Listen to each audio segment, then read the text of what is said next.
57 mil hectares de natureza imponente e exuberante. O Parque Nacional da Serra do Itajaí preserva a maior área contínua de Mata Atlântica de Santa Catarina, envolvendo 9 municípios aqui da região, entre eles a cidade de Blumenau. O local é uma unidade de conservação de proteção integral, administrada pelo Instituto Chico Mendes de Conservação da Biodiversidade, o ICMBio, vinculado ao Ministério do Meio Ambiente.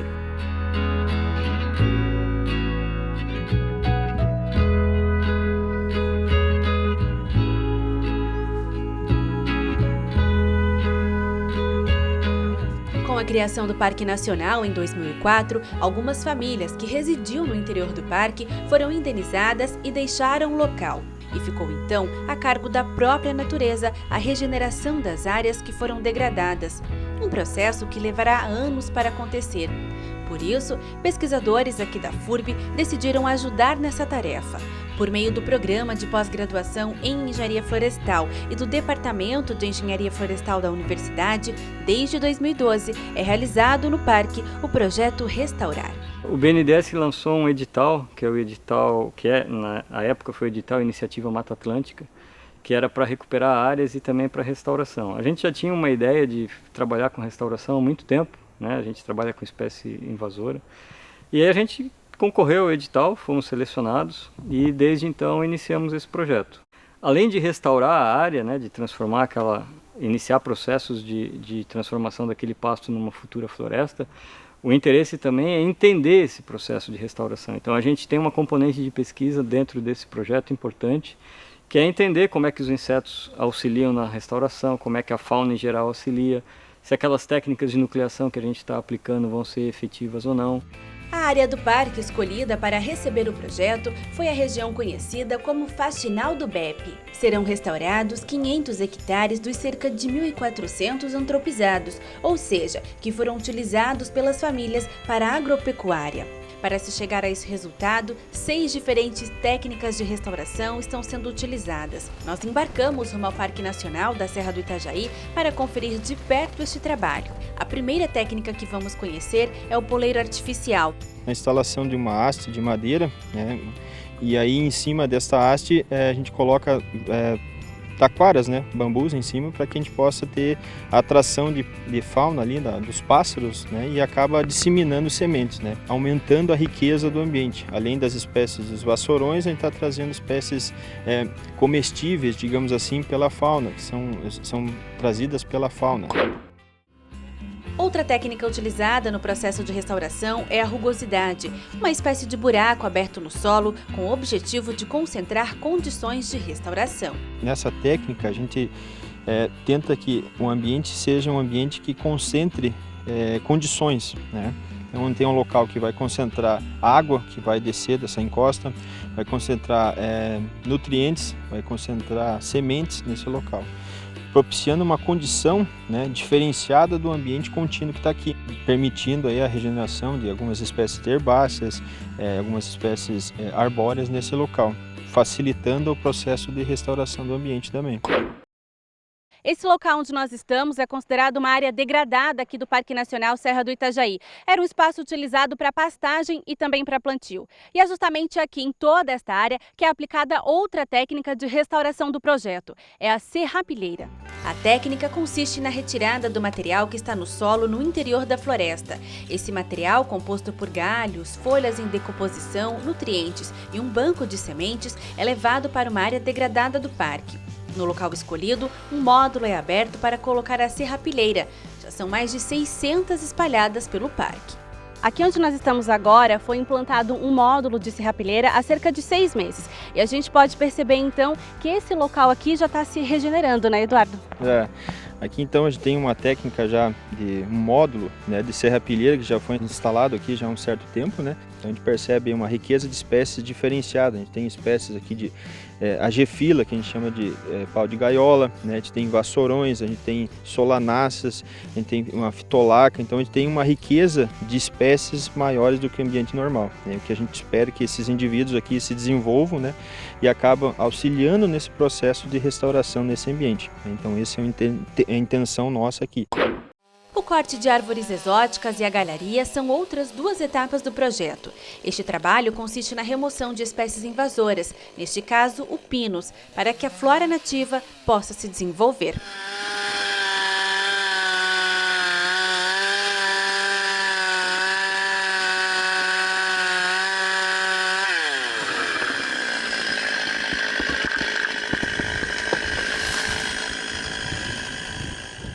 É uma espécie importante no setor comercial, mas neste ambiente, que é uma unidade de conservação, ele acaba competindo com as espécies nativas. Então a gente está removendo essas árvores de pinus aqui do local. Na medida que a gente vai removendo esses indivíduos, a gente vai cortando esse pinus, essa árvore, aos pedaços, né, tirando os galhos, formando pequenos fragmentos, né, e aí com esse material a gente faz uma outra técnica chamada técnica de galharia, fazendo com que torne um ambiente diferenciado num ambiente de pasto, né? E fazendo com que a fauna consiga usar esse ambiente como um abrigo ou até mesmo como um ambiente de nidificação, ou seja, fazer ninho, trazendo outras sementes para esse ambiente. A última técnica implantada foi o plantio de mudas. Para realizar este trabalho, é preciso fazer a coleta de frutos de árvores nativas do parque. Mata adentro, a equipe seleciona as espécies para realizar a coleta. Desde o início do trabalho, cerca de 186 espécies já foram identificadas e mais de 2.500 árvores já foram marcadas.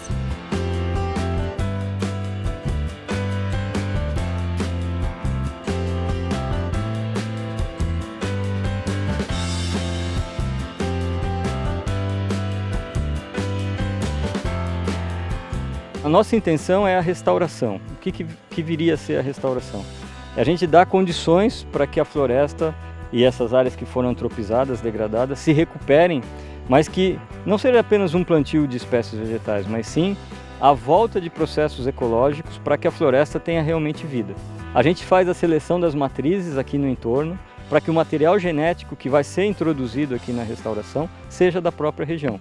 Só que esse processo leva tempo. O material coletado precisa ser levado para o campo 5 da FURB, onde passa pelo processo de beneficiamento e produção das mudas. Vem do campo, são beneficiadas, a gente planta, desse plantio a gente leva elas para a casa de vegetação, onde elas passam um determinado tempo. Após a casa de vegetação, quando há necessidade de repicagem, a gente repica elas para saquinhos ou tubetes. Sendo assim, a gente devolve elas para a casa de vegetação, onde elas ficam mais um determinado tempo. Após isso, elas vão para a área de sombrite, onde elas têm que passar um pouquinho de trabalho, né, pelo desenvolvimento. Depois do sombrite, a gente leva elas para a rustificação, onde elas ficam mais um determinado tempo. A partir daí, elas estão prontas para ir para campo e seguir vida normal. Toda essa etapa leva de 6 meses a 1 ano. Só então, as mudas estarão prontas para serem levadas ao parque para que o plantio seja realizado.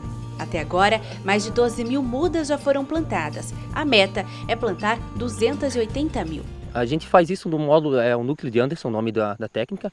Consiste em plantar em volta dessa estaca. É feito 3 círculos com sequências de mudas, com classes ecológicas diferentes. A gente faz o módulo com esse mix de espécies e com isso a gente consegue antecipar um processo de regeneração, que se a gente olhar em volta ainda tem muita poácea, ainda tem muita gramínea, mas com a introdução dos módulos a gente faz com que essa regeneração surja mais rápido e crie condições para que novas espécies se estabeleçam. Além do processo de restauração, a equipe do projeto realiza também o monitoramento da fauna existente no parque. Esse trabalho é feito com a instalação de armadilhas, chamadas pitfalls. Instala-se pequenos potes no chão, né? São armadilhas que a gente acaba coletando insetos. Então isso é uma metodologia que é implantada no local para determinar como é que está a recomposição desse ambiente na questão desde insetos até mamíferos. Que a ideia é que esse ambiente, com o passar do tempo, acabe apresentando desde insetos até grandes mamíferos que a gente encontra em uma floresta, num ambiente conservado. Monitoramento que traz respostas importantes para os pesquisadores. A identificação dos insetos, por exemplo, que é realizada no Laboratório de Monitoramento e Proteção Florestal, localizado no Campus 2 da FURB, é um dos indicadores de como está o processo de restauração do parque. A ideia é elencar os insetos que possam ser indicadores da qualidade do ambiente e da nossa restauração. Então, a floresta é o nosso comparativo, E todos aqueles organismos que ocorrem na floresta e não conseguem ocorrer nas outras áreas, com o passar do tempo, se o processo de restauração for um processo bem estabelecido, a tendência é que esses insetos comecem a aparecer. Então vai ser um indicador para nós, entre os outros de fauna que a gente está mostrando, né, para mostrar que as técnicas estão funcionando, que o plantio foi bem sucedido, que as interações ecológicas estão acontecendo. E os resultados de todo este trabalho já podem ser vistos. A restauração da área escolhida é facilmente percebida e os benefícios, tanto para o meio ambiente quanto para a comunidade, serão imensos. A gente já tem alguns resultados interessantes, como a transposição de serrapilheira funcionando bem, várias espécies arbóreas presentes já na transposição de serrapilheira. Os levantamentos com a entomofauna, a gente tem resultados interessantes já de potenciais indicadores de qualidade ambiental. A mesma coisa tem acontecido com os outros grupos de fauna, espécies novas que foram encontradas, né? E a utilização da resiliência da floresta. Nós temos ao nosso favor a floresta do entorno trabalhando para nos ajudar. Então isso também é um processo que a gente está monitorando e conhecendo e que a gente pretende, com os resultados do projeto, poder levar essa experiência para ser aplicada em outras áreas, inclusive de pequenos produtores. Para o Parque Nacional, a gente certamente vê como uma oportunidade, né? Oportunidade da restauração em si, né? Do local, do ambiente, a gente voltar com as espécies que existiam anteriormente, né? Também proporcionar com que essa fauna volte a circular nessas áreas e também preparar esse local para o futuro, que é a questão da visitação, né, que é um importante local de visitação do Parque Nacional.